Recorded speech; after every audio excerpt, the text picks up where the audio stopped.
Hey everyone, Andrew back again and welcome to another movie update. Got a lot to get through, got DVDs, Blu-rays and even some 4K Ultra HD discs to show you guys.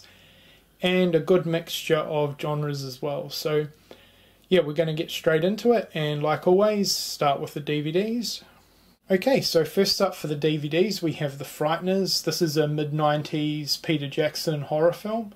And I think this often gets forgotten about a little bit in his movie library. People either tend to think of him as the big director that did Lord of the Rings and The Hobbit, obviously, or they tend to think of his earlier horror films like Bad Taste and Brain Dead / Dead Alive. This one often gets forgotten about, I think. I don't know why. This is a really good little 90s horror film, and fun little fact about this movie is this was actually filmed in Littleton, which is a suburb just out of Christchurch where I grew up, and I can remember this movie getting made. It was like quite a big deal at the time. That was constantly on the news and in the newspapers and everything, so yeah, that was pretty cool. I got all these DVDs for $1 at an op shop, by the way, and I actually completely forgot that I already owned this movie on Blu-ray. Yes, it's gotten to the point, and it has been for a while, that I own so many films I often forget what I own and what I don't. But for $1 to pick up the movie on DVD, it's never a bad thing to have a backup version of a film, and yeah, this is a really good horror film, so if you've never seen it, I definitely recommend it. Next up we have Short Circuit 2, and it has been years since I've seen this film. I don't think I own it. I know I own the first movie on DVD, and yeah, these are both, well, the original and this are both really good little movies from the 80s. I'm sure everyone is well familiar with Johnny Five, so I don't really need to talk too much about this, but yeah, it's been ages since I've seen it, and I'm definitely looking forward to revisiting this one at some point. I might even chuck the first one on first and do like a double feature with the first one and part 2. So yeah, that's Short Circuit 2. Next up we have Red Scorpion with Dolph Lundgren, and I really didn't need this movie because I already own the Arrow Blu-ray, but for $1 I didn't really want to pass it up, considering I absolutely love the artwork on this. I don't really own too many action films from the 80s, but I'm a sucker for all the awesome action 80s artworks on the covers. So yeah, for $1 I'm going to admit I pretty much just picked this one up for the artwork. Okay, so I'm going to leave the Blu-rays for last because I'm wanting to talk a little bit more in depth about them than my other pickups. So now we're going to move on to the 4K discs. So as I probably mentioned in a previous video, I wasn't really planning to pick up 4K movies as of right now. I still don't even have a player, but I got all these during a really good sale with JB, so they had like a 20% off, and these were already in part of like a 3 for $40 deal. I wasn't going to pass up the opportunity to pick up some 4K movies, so they're all ready to go when I eventually get the player, which should be within the next month or so. But anyway, we're going off track a little bit. So the first movie here we have is Pacific Rim, and I have seen this. I can remember renting it when it first came out, and it wasn't a bad film. I don't think I was absolutely in love with it, but then I didn't dislike it either, and for some reason I just never got around to picking it up. So pretty awesome to own it on 4K, and I'm expecting, because it's a big blockbuster film, to look pretty awesome on the format. So yeah, that's Pacific Rim. Next up we have Mad Max Fury Road, and I'm a massive fan of this series in general, and I'm really glad that this movie turned out the way it did. I thought it was a really good return to the franchise, especially since there was such a massive gap between this film and Beyond Thunderdome. But yeah, this was pretty cool. It was obviously a different style Mad Max movie because of the female characters, but yeah, this was great, and again, like Pacific Rim, because of the type of movie that it is, I'm expecting it to look really, really good on 4K. I watched this in theatre and I picked up the Blu-ray, but this should be a nice little upgrade, and for the price I think it was worth it. Next up we have I Am Legend with Will Smith, and I know a lot of people aren't that keen on this film, but I've always really, really enjoyed it a lot, so I thought it was worth picking up on 4K.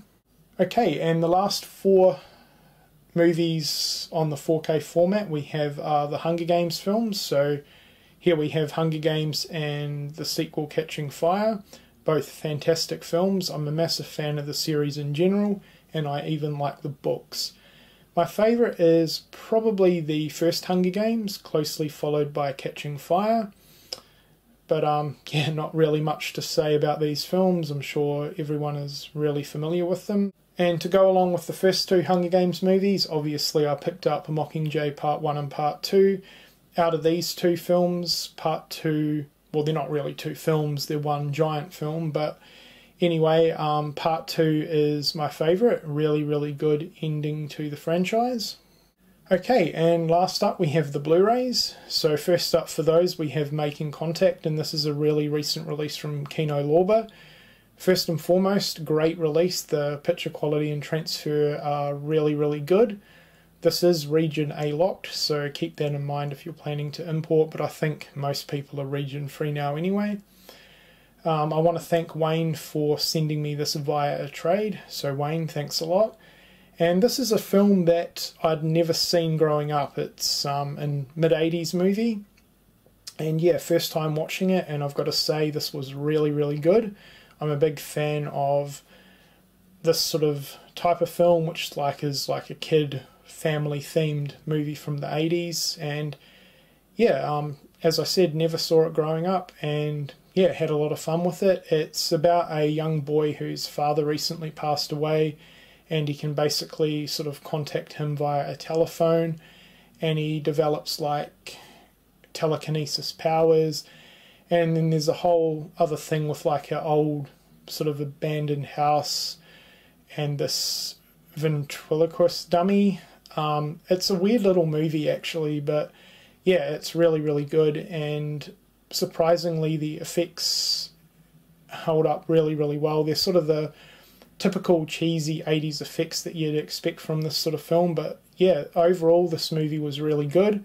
It holds up really, really well, so if you've never seen it and you're a fan of kid/family themed 80s movies with like a sort of supernatural element to it, definitely check it out. It had quite a few similarities to E.T., especially towards the end of the film.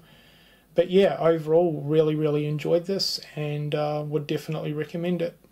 Okay, and next up we have Evil Ed from Arrow Video, and the last 3 movies that I'm about to show you are all Arrow Video releases, which is awesome because you guys know how much I love this company. So Evil Ed, I've got to say, pretty disappointed with this one, to be honest. I had high expectations for this movie. It sounded right up my alley, and yeah, I didn't really care for it too much at all, to be honest.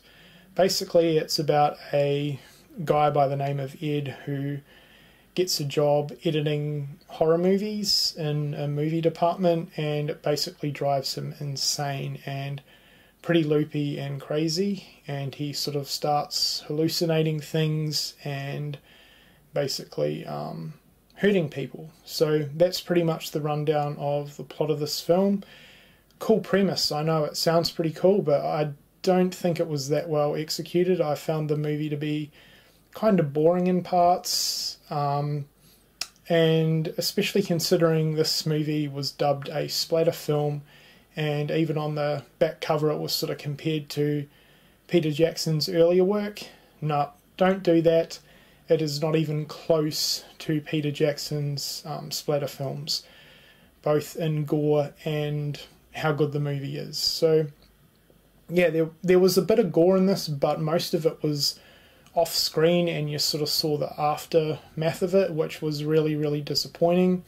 There was a cool gore sequence at the end of the film, but for the most part of the movie, I would not really consider this to be an overly gory movie, and I certainly wouldn't really classify it as a splatter film.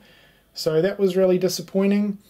The Arrow release isn't bad. It's a 3-disc set, but I've got to say the transfer wasn't the greatest, and again that may come down to the original negatives that they had to work with, but it was pretty grainy and really soft for most of the film.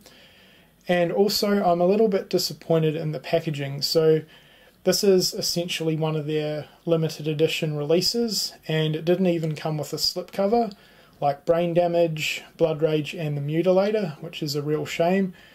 I would have loved to see a slipcover with one of the original artworks, which has the axe going through the middle of the head. That is my favourite artwork for the film, but that wasn't included.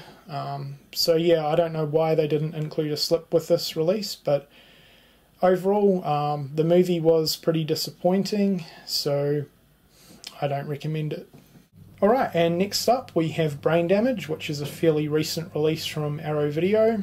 This is the limited edition, and this set is an absolutely fantastic set.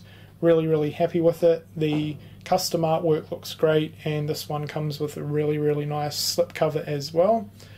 I have got a chance to check out the movie, and I've got to say the transfer is really good. I was pretty impressed with it, especially considering the type of film it is. It's a pretty low budget movie. Always been a fan of this film, and this is a really good release from Arrow. First time this film has ever been put out on Blu-ray, and Arrow Video have done a really good job with this. So definitely recommend the film, and I highly recommend this release as well. Okay, and last but certainly not least, I've saved, at least in my opinion, the best till last, and that is the amazing box set that Arrow put out for Pieces. So a lot of you have picked this one up, and this movie isn't really new to Blu-ray actually, because Grindhouse Releasing put out a really good release, very similar to this actually, last year I think. So yeah, this one's not new to Blu-ray, but it's certainly new to Region B territories on Blu-ray, and Arrow have done an absolutely amazing job. This is a 4K restoration, and this is one of the best restorations I've ever seen from not only Arrow Video but from anybody. This movie looked absolutely amazing. I was kind of surprised how good it looked actually. So yeah, the transfer and picture quality are top notch. Really good release. It's a limited edition. It comes with an outer box, which is great, with really nice artwork, and then you have a pretty standard cover for the movie on the Amray case. 3-disc set, bunch of special features, a CD soundtrack which is awesome. Also comes with a pretty extensive booklet and a poster. I've hung the poster up on the wall. Here it is here. I think it looks pretty cool. Some of you collectors out there may be freaking out a little bit that I've taken it out of the packaging and are displaying it on the wall, but I like to enjoy my movie releases, and I think it looks pretty cool hanging on the wall. But anyway, back to the movie. Now, I'd actually picked up the original Arrow Video DVD back when that recently came out, and for some reason I wasn't overly impressed with the movie back then, but after rewatching it, I friggin' love this movie now. To me, it's the perfect mix of a slasher mixed with giallo. There's a lot of cheesy dialogue and elements to this movie, but I think everything just works absolutely perfectly. The characters are really good. I like the storyline, and the slasher elements in this film are amazing. Definitely some of my favourite kills when it comes to 80s slasher films are within this film, especially the waterbed kill. I absolutely love it. It's really stylish, so well done, and very brutal. And then my other favourite kill was the girl getting cut in half in the shower, which looked absolutely amazing.